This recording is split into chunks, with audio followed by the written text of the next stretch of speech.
मुझे नहीं पता है कि आपने ये वर्ड रीड किया है कि नहीं कभी, पर मैं चाहता हूं आज ये वर्ड आपके लिए हाईलाइट हो।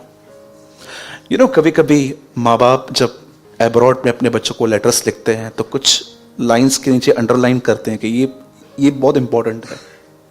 या कभी कभी आपने देखा होगा, आपको कोई मेल आता है तो कुछ कुछ ऐसे वर्ड्स के नीचे से लाइन होती है, वो हाईलाइट की जाती है कि इस पे बहुत ध्यान देना। आज मैं चाहता हूं कि क्या आपने कभी इस चीज पे ध्यान दिया है? पर आज ध्यान दो। आप जानते हैं पुराने नियम में शैतान ने बहुत काम किया है, पर हार्डली उसका नाम है कहां पर।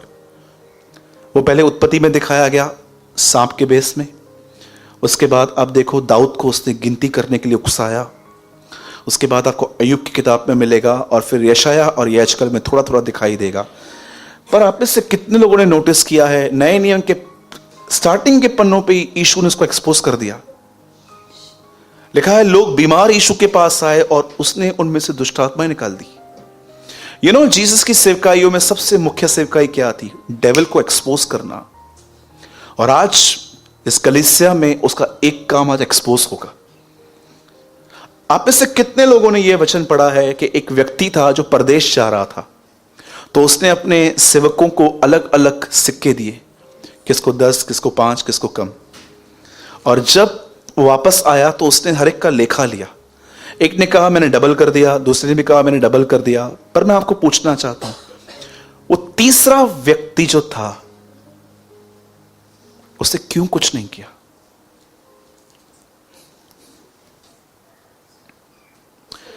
मुझे परमेश्वर ने कहा सूरज, मेरे बहुत सारे बच्चे जानते क्यों मूव नहीं कर पाते हैं? क्योंकि उनके पास मेरी एक रॉन्ग इमेज है। इस दुनिया में पहला झूठ जो आदम को कहा गया वो ये था कि परमेश्वर जानता है कि जिस दिन तुम ये खाओगे तुम उसके समान हो जाओगे। क्या वर्ड्स के पीछे स्पिरिट समझ पाते हैं? शैतान आदम के अंदर परमेश्वर की ये इमेज बनाना चाहता था कि परमेश्वर बिल्कुल नहीं चाहता है कि तू उससे आगे बढ़े। वो नहीं चाहता है। एक्चुअली आप देखो तो आदम पहले से ही उसकी समानता में था। झूठ भी देखो कैसे बोलता है। आज बहुत सारे लोग जो है ना, अभी उसके बाद एक व्यक्ति वहां पर कहता है कि तू मुझे जानता है, ब्याज की बात लिखी है। आपको लगता है बाइबल आपको ब्याज पे पैसा चलाने के लिए अलाउ करती है? वहां तो लिखा है।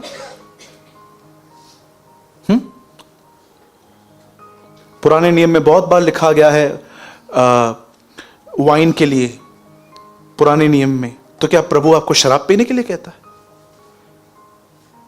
आइए मैं आपसे कुछ बात करना चाहता हूं और मैं जानना चाहता हूं। बाइबल एक दृष्टांत कहती है कि 3 लोग थे, अलग अलग सिक्के दिए गए। एक ने 10 के 10 बनाए, दूसरे ने वो किया, और तीसरा जब आया तो वो कहता है कि वहां पर कि मैंने कुछ नहीं किया। वो उसको कहता है इससे अच्छा बैंक में देता, वहां पर से कुछ मेरे को इंटरेस्ट मिल जाता। क्या इस वचन का ये अर्थ है?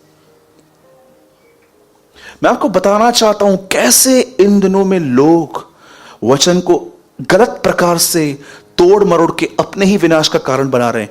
एक जगह पे लिखा गया है कि जो पहले होंगे वे पिछले होंगे, जो पिछले होंगे वो पहले हो जाएंगे। आप मुझे बताइए, आपका बच्चा 10th के एग्जाम पास करके आया है और आप उसको बोलते हो मैं इससे आगे नहीं पढ़वाऊंगा तुझे। क्यों? क्योंकि मैं खुद 10 पढ़ा हूं और मैं नहीं चाहता हूं तू मुझसे आगे बढ़े। आप चाहेंगे?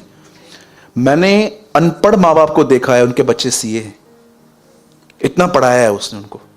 आपको लगता है कि आप कोई बच्चा, कोई मां बाप जलेंगे कि उनका बच्चा उनसे आगे बढ़ रहा है?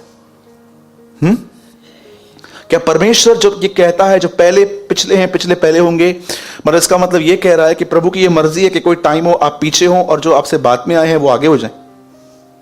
कुछ भी प्रचार चलता है आजकल, और जो लोग बाइबल नहीं पढ़ते हैं वो बिलीव भी कर देते हैं। आजकल की तो पीढ़ी ऐसे हो गई है, आप उनको बोलोगे ना यीशु चौथे दिन जिंदा हुआ, बोलेंगे हाँ ठीक है। क्यों? क्योंकि वो बाइबल नहीं पढ़ते। वो बाइबल को इसलिए पढ़ते हैं क्योंकि पास्टर ने उनको कहा है पढ़ने के लिए, नॉवेल की तरह। आप जानते हो जो व्यक्ति कुछ नहीं कर पाया वो एक बात कहता है, बोलता है मैं डरता हूं तुझसे क्योंकि तू एक कठोर मनुष्य था। ठीक है, वो था, पर मैं आपसे पूछना चाहता हूं, आप में से कितने लोगों के अंदर परमेश्वर की ये इमेज है? आप डरते हैं प्रभु से। जब बाइबल कहती है प्रभु से डरो, तो वो ये नहीं कहती है कि पाप करने के बाद डरो। बाइबल कहती है डर को रेवरेंस, रिस्पेक्ट करो उसकी। आप जिसकी इज्जत करते हो, आप उसको कभी हर्ट नहीं करोगे।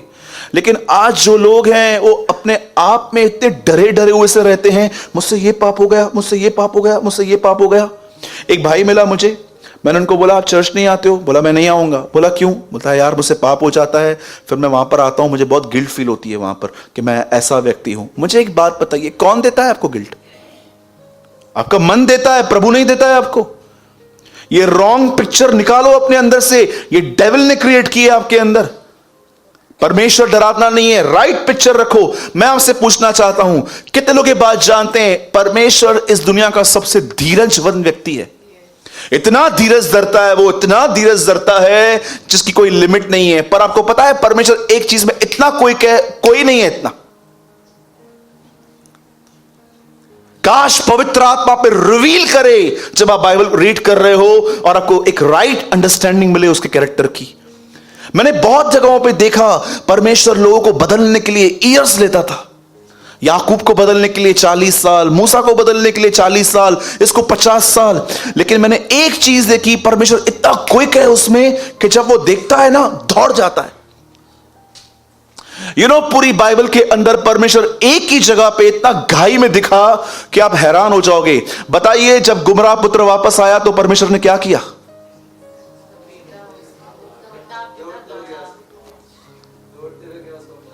पूरी बाइबल में मैंने एक ही जगह देखी जब परमेश्वर दौड़ा और जब उसने देखा मेरा बेटा वापस आया है।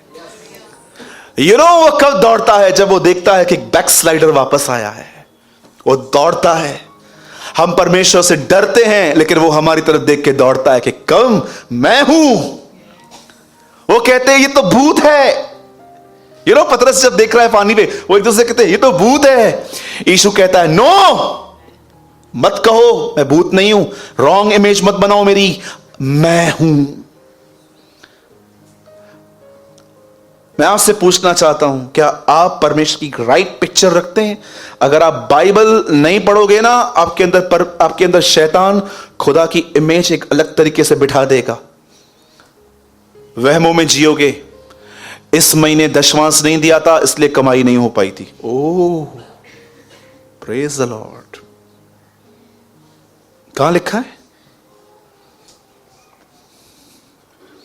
किसी लुटेरे ने आपको टीच किया है? ये किसी चोर ने आपको बताया है जो सिर्फ प्रभु के नाम से कमा रहा है? परमेश्वर ऐसा नहीं है। मैं आपको बताना चाहता हूं, जिस परमेश्वर की मैं सेवा करता हूं वो पूर्ण अनुग्रह और सच्चाई से भरा हुआ है। वो दयालु है, 1000 मौके देता है। कितने लोगों ने ये वचन पढ़ा है कि जब शिमशोन मर रहा था तो उसने क्या कहा? ओ सॉवरेन लॉर्ड।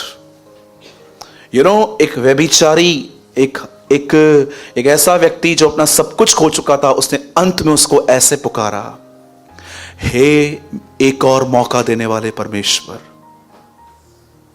पढ़ा है अपने इब्रानियों में, उसका नाम है। अब मैं क्या कहूं, समय नहीं बचा कि मैं इन लोगों से बात करूं। पढ़िए, शिमशोन का नाम है वहां पर। डीजे दिनाकरण अंकल ने उसको स्वर्ग में देखा है।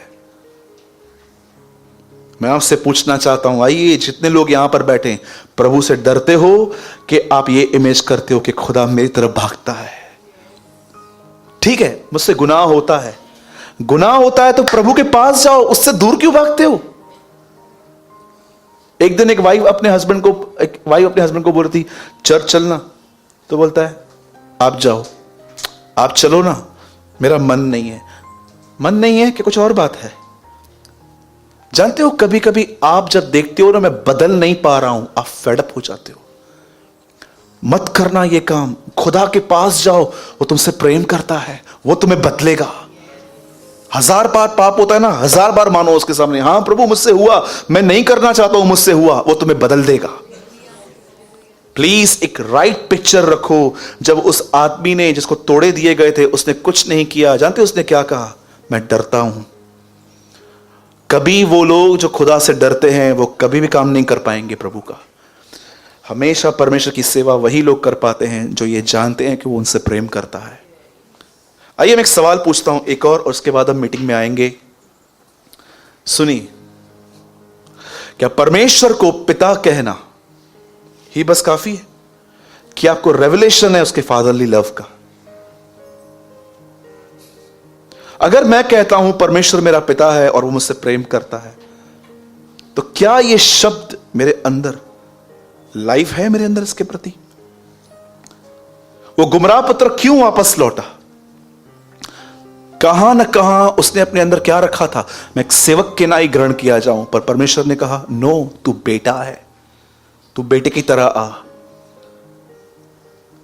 पवित्र आत्मा हो सकता है आपको अन्य भाषा न दे, लेकिन एक बिलीवर के लिए वो एक काम जरूर करता है, और वो काम है वो आपके आत्मा में गवाही देता है कि तू उसकी संतान है और तुझे उससे पूरा हक है अब्बा कहने का। कितने लोग कहते हैं उसको अब्बा? मुझे बहुत पसंद है गसमनी में जब यीशु उसको कहता है अब्बा। अब्बा इज अ हिब्रू वर्ड जिसका इंग्लिश में मीनिंग है डैडी, पा। मैं अपने डैडी को पा कहता हूं, पापा कभी नहीं कहता हूं, पा। कितने बहनें हैं यहां पर जो नो डाउट आप उसे यहोवा भी कह सकते हैं, परमेश्वर भी कह सकते हैं, पर कितनी बहनें हैं जो उसको कहती हैं डैड, पा, अब्बा। जब पवित्र आत्मा एक व्यक्ति को भर देता है, हो सकता है आप अन्य भाषा मत बोलो क्योंकि वरदान हर एक के लिए नहीं रहता है। परमेश्वर किसी किसी को देता है, जब वो देखता है कि कोई सिंसियर व्यक्ति है तो उसको वो देता है, लेकिन बाद में जब लोग उसके वरदान में बिजी हो जाते हैं फिर वो बात अलग हो जाती है। लेकिन जब एक व्यक्ति, परमेश्वर एक व्यक्ति को भरता है, तब वो व्यक्ति इस बात से कॉन्फिडेंस में हो जाता है कि मैं अकेला नहीं हूं, मेरा एक बाप है जो स्वर्ग में है और जो मेरी रक्षा करना जानता है। यीशु ने कहा मैं पिता के पास जाता हूं, मैं तुम्हें अनाथ नहीं छोड़ूंगा, मैं तुम्हें पवित्र आत्मा दूंगा। इसका मतलब पवित्र आत्मा आने के बाद अपने आप को कोई भी अनाथ महसूस नहीं करेगा। राइट? सिर्फ उसे बाप कहना, उसे जानो कि वो बाप कैसा बाप है। बोलो अपने बाजू वाले को, वो दौड़ता है आपकी तरफ। भजन दो तई है चवई तो न करती चवे। ऐसा लगता है आप मुझ पे एहसान करते हो बोल के। अपने बाजू वाले को प्रेम से बोलिए, वो आपकी तरफ दौड़ता है। हाँ, फैमिली दूर भागती है, प्रभु करीब आता है।